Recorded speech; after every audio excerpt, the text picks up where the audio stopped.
Hello everyone, welcome you all on my YouTube channel Future Mentor.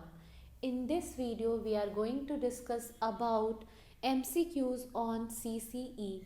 In earlier video we have already discussed about what is CCE and its every detailed explanation.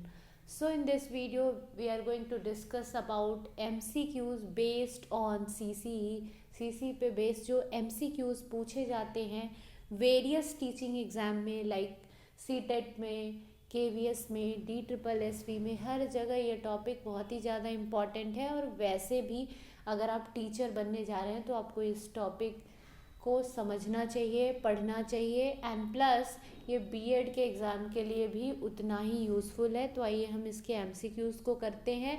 And आप लोगों से मेरी एक request है कि please video को skip करके ना देखें, होल वीडियो को देखें। हर एक स्लाइड में कुछ ना कुछ न्यू इन्फॉर्मेशन है। So the question number 1 is assessment should B.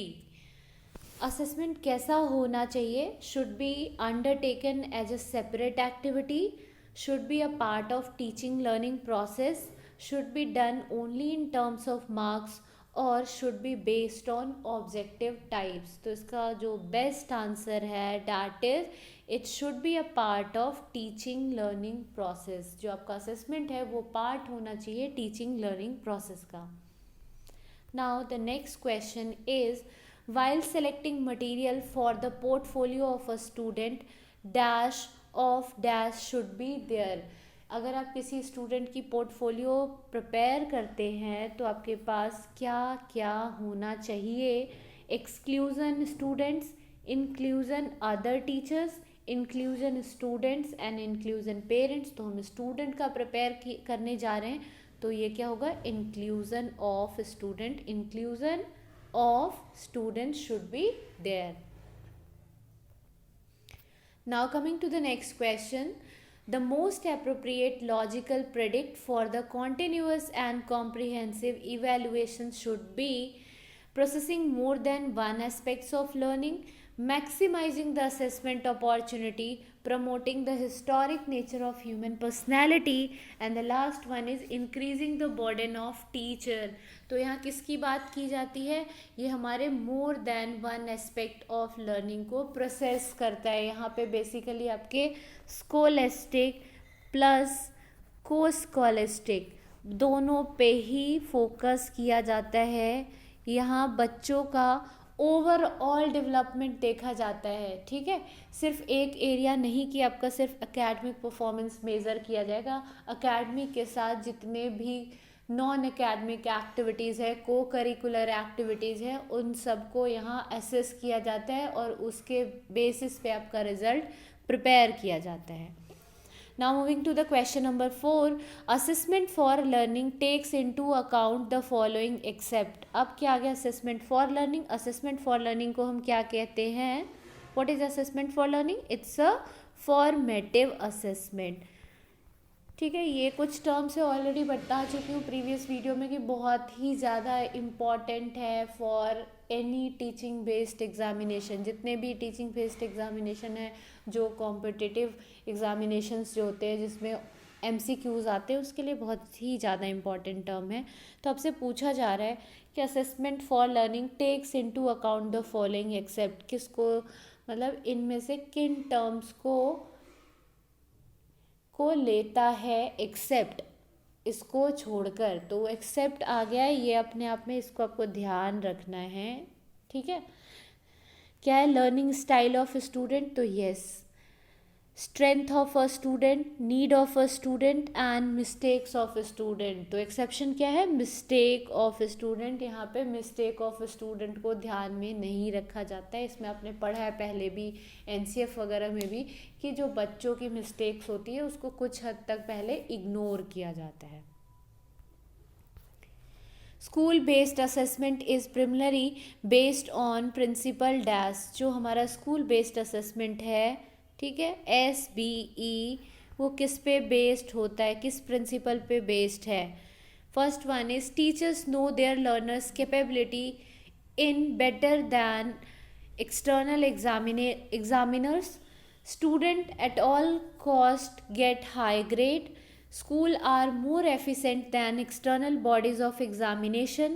Assessment should be very economical. तो बेस्ट अप्रोप्रिएट आंसर क्या है कि एसबी एक्चुअली लाया क्यों गया, क्या इसके पीछे मकसद था, किस पॉइंट को ध्यान में रखा गया, तो ये था कि उनका मानना था कि जो टीचर होते हैं वो अपने बच्चों की कैपेबिलिटी ज़्यादा जानते हैं in comparison to the external examiners, ठीक है ना।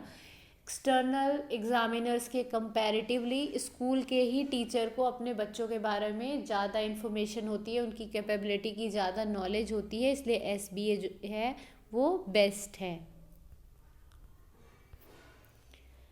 Now coming to the question number 6, which is URI test is an expression of evaluation. This is the question from READ 2021. जो आपका यूनिट टेस्ट है वो किस टाइप का इवेल्युएशन है, तो this one is a formative evaluation. जो unit test है वो कैसे किया जाता है, आपको एक चैप्टर पढ़ाया जाता है और साथ साथ में उसके टेस्ट लिए जाते हैं, तो ये आपका फॉर्मेटिव इवेल्युएशन। फॉर्मेटिव क्या होता है, जिसको हम कहते हैं असेसमेंट फॉर लर्निंग। यहाँ पे बेसिकली आपके लर्निंग गैप को देखा जाता है, ठीक है, और जो भी गैप होती है उसके लिए रिमेडियल टीचिंग प्रोवाइड की जाती है।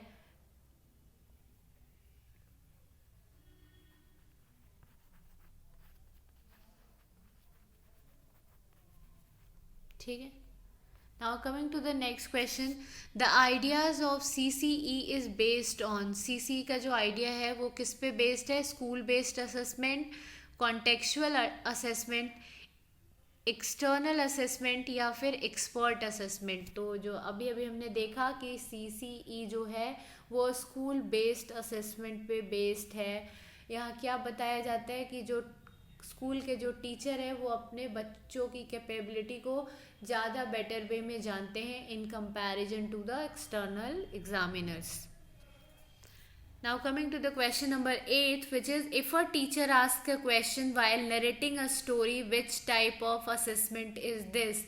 अगर टीचर एक स्टोरी को बताते हुए बीच में बच्चों से क्वेश्चन पुट ऑन करता है तो वो कैसा असेसमेंट है।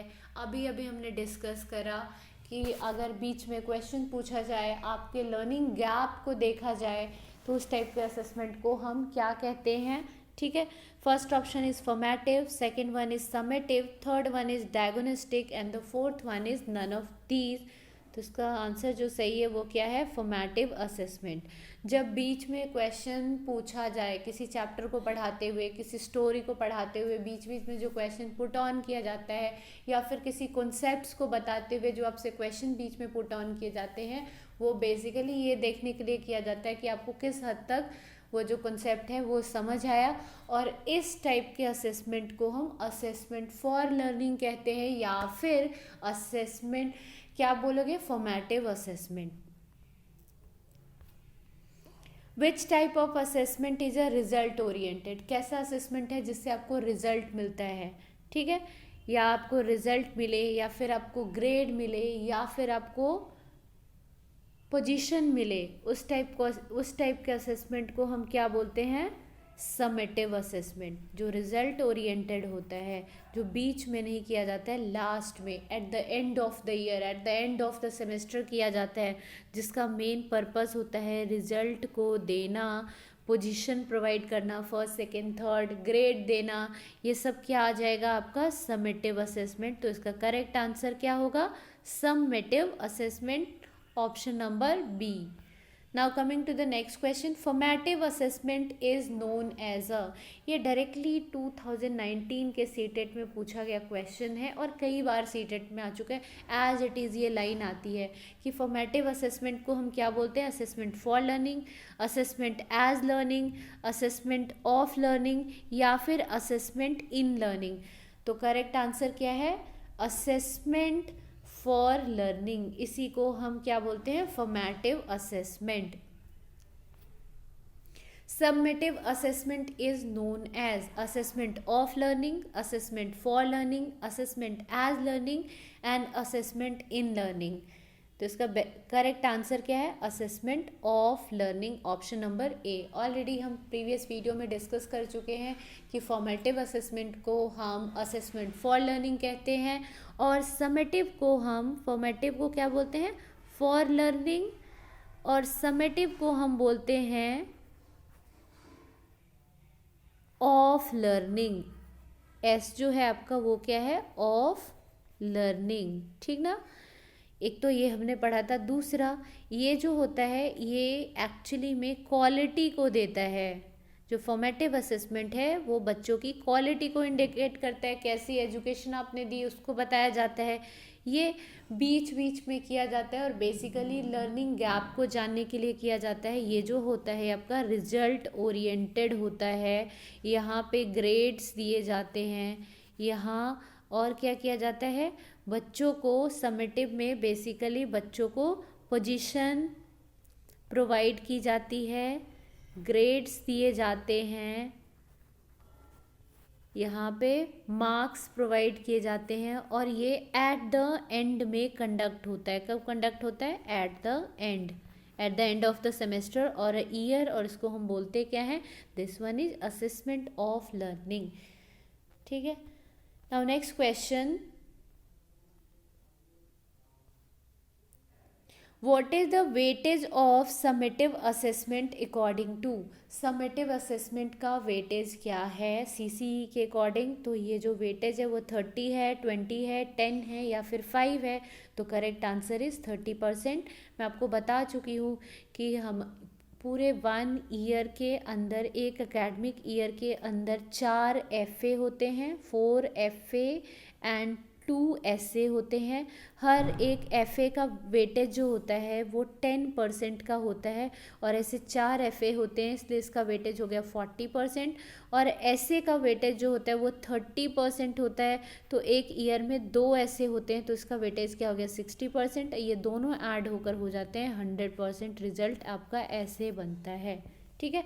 तो आपको याद क्या रखना है कि जो ऐसे है उसका वेटेज 30% है और FA का वेटेज कितना है? 10%।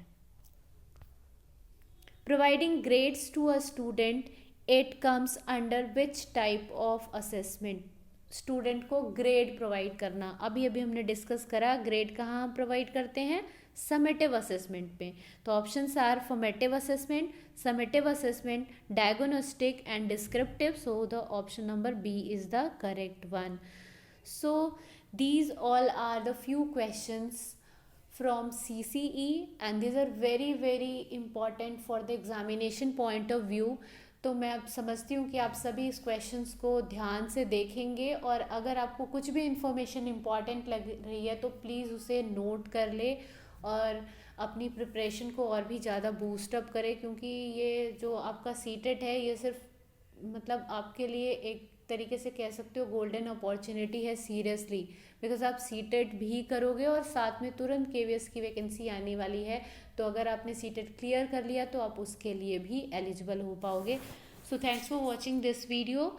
अगर वीडियो पसंद आई है तो प्लीज़ वीडियो को लाइक करें, चैनल को सब्सक्राइब करें एंड अपने फ्रेंड्स के साथ या जो कोई भी आपके आसपास आपके फ्रेंड सर्कल में है जो किसी भी टीचिंग एग्ज़ाम की प्रिपरेशन कर रहे हैं उनके साथ शेयर करें।